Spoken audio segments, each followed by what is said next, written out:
You tell the story. You tell the whole damn world this is Bear Territory. All right, baby. Let's go. Let's get it. Welcome to another episode of Witty CFB. Your host, Rob Sheply here. And on today's episode, we got two esteemed guests. Appreciate you being generous with your time coming on, and most importantly, being able to do that Bear Territory chant. That, especially as a guy who lives in Florida, I'm just taking it all in. So Thank you for having us, brother. Yeah, thank you so much, Rob. We appreciate you setting this all up. And got to say, we've seen some of your stuff, and you're doing a great job with this. It's impressive to see that you command this knowledge of all these different sports programs all across the nation. That's pretty good stuff. I mean, hey, I can't take all the credit. If I, I also got to have guests on too who are just as excited and just as enthusiastic about it too. And you guys fit the bill, and I'm really excited to have you guys on. If you guys can just briefly just tell the audience too, just a little bit about tell the whole damn world, and also it's Reza's baby, so I'm gonna let Daddy tell the story. Go ahead. Well, that's nice of you, Ahmad. I mean, so basically, there was no podcast out there that just celebrated all things Cal in particular. And when I got to thinking about it, and this was all kind of the genesis of it really started when I went to game day when it was on campus prior to the Miami game last season. And very first thing to kick it all off, there was Ahmad Anderson right up there on the stage doing the Bear Territory Chant, whipping everyone up into a frenzy. And it was a little later that I thought about it and talked to my wife, was just throwing it out there, tell the whole damn world for a podcast would be a fantastic name, because that's what we're all about. And it's distinctly Cal. Like if you just say, tell the whole damn world, people know that you're talking about Cal. And that's really where it all kind of started. And I was fortunate enough to get in touch with Ahmad, and he was gracious enough to do all this with me. And we're just having a ball, having fun, talking to featured guests and other people who are passionate about the University of California. And one last thing I'll say is that our podcast differs from a lot of the other podcasts that are just kind of strictly football or strictly basketball or, any sports. We kind of cover everything Cal related. We actually do a history segment celebrating these people who've done great things from Cal in the world. And so we try to make it all things Cal, essentially. But of course, sports is always going to be a big part of what we're about. And sports helps to bring the campus community together. And so we want to kind of like help bridge that academic and the athletic side of things. And so anyway, that's what we're about. 100%. I mean, Reza reached out to me via a good friend of both of ours, Dave Ortega, an outstanding Hall of Famer for football at Cal. And he was also a former student of mine when I was the academic advisor for student athletes. And so it was a great meeting. It was a great first date. And so we're married now to this, telling the whole damn world this is Bear Territory. It's an honor and a pleasure to do this. I share with people that Bear Territory, although it was birthed in from the football team of '82, and maybe even more importantly, my entire experience from walking on to becoming a starter, but it really reflects the entire university, the audacity, the hope, the gumption, the drive to even apply to UC Berkeley. It is the staff and the resources that help us navigate through the university each and every day towards success. And then, of course, the faculty, the Nobel laureates, et cetera, who are there to provide us the academic, intellectual nourishment, if you will, so that we're able to walk from that bear's lair, if you will, out in the world and stand proud and tell the world this is Bear Territory. But they know by our swagger and by our bright light of Fiat Lux that we are the University of California at Berkeley. So that's what Bear Territory is all about.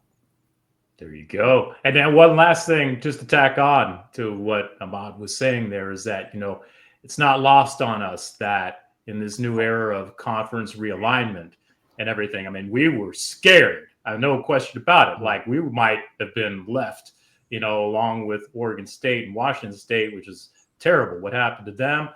And, we want to let the world know, tell the whole damn world that Cal has passionate fans. Right. I mean, don't dismiss us. We are there.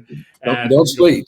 Anything we can do to help get the student body and to get all those alums out there to help support the team and do whatever we need to make sure that we are just not cast off and left behind, because we definitely don't want that. We want a seat at that table. So that's another reason why we kind of felt like this was the time to launch all this and make this all happen. Absolutely.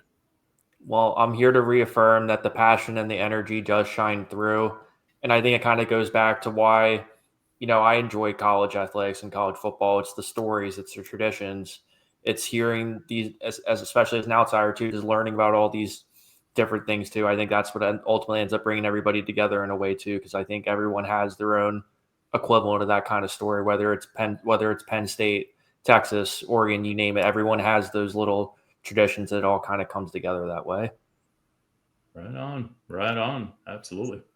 Well, we're excited to answer what we can, share some moments if we can, and I know our time is limited. So put me in the game, Coach. Let's go. Yeah, so I mean, let's start with this. So now, Cal's going to their second year in the ACC, and I would just love to get your general thoughts on, now we have this new revisioned Pac-12, and meanwhile, you and Stanford are in the ACC right now. How would you guys ever feel about possibly joining the Pac-12 again, or do you guys see yourself always as being the ACC? Go ahead, Raj.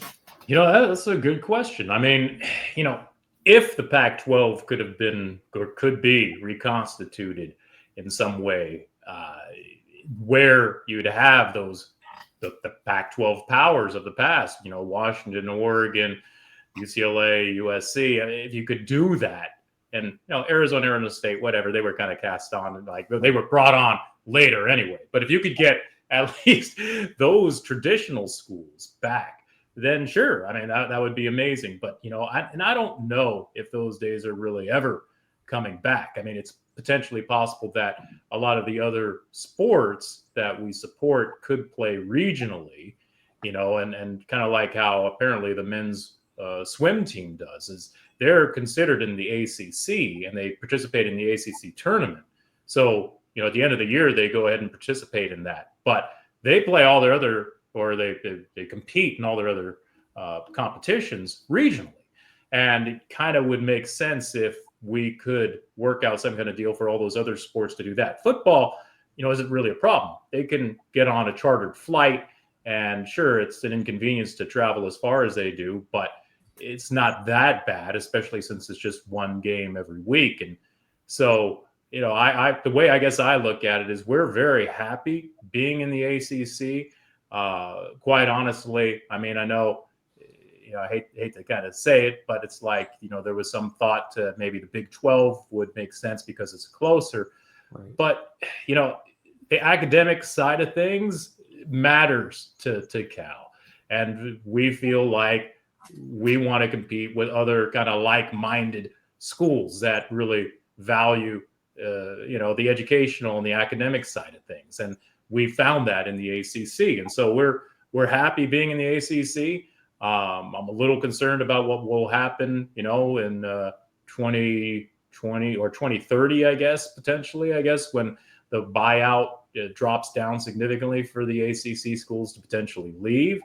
So we'll see where, who our dance partners will be at that point. But as long as we can compete at the highest level, and that's really what we're all about. So, yeah, I'd say that.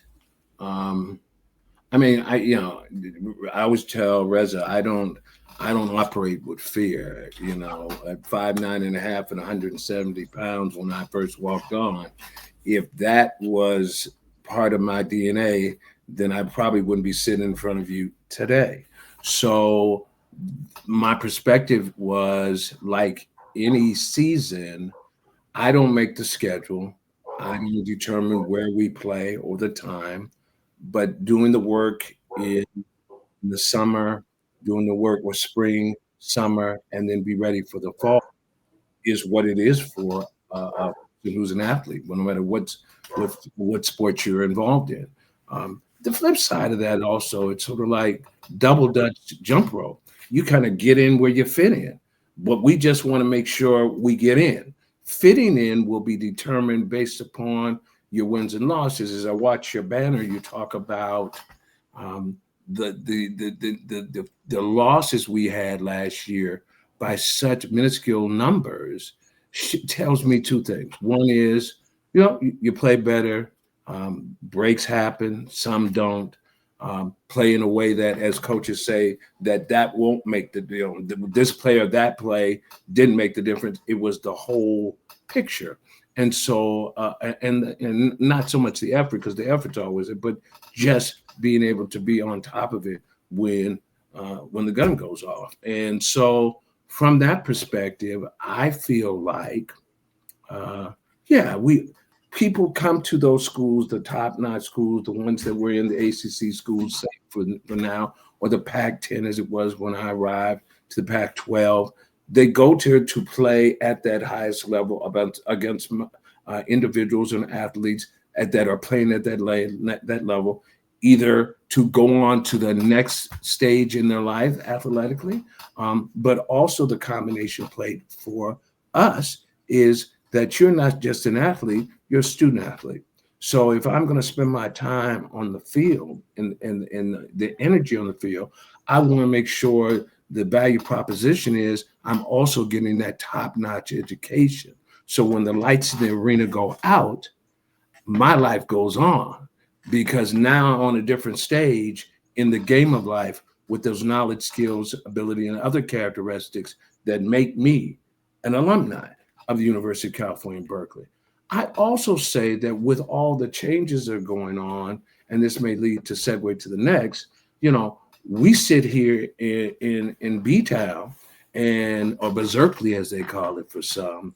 We sit here and we think, like Chicken Little, the sky is falling, they're leaving. Oh my goodness. Knowlton's gone. Oh my goodness, Ron Rivera's running the show. 500%. What? Man, wake up! This is the piece.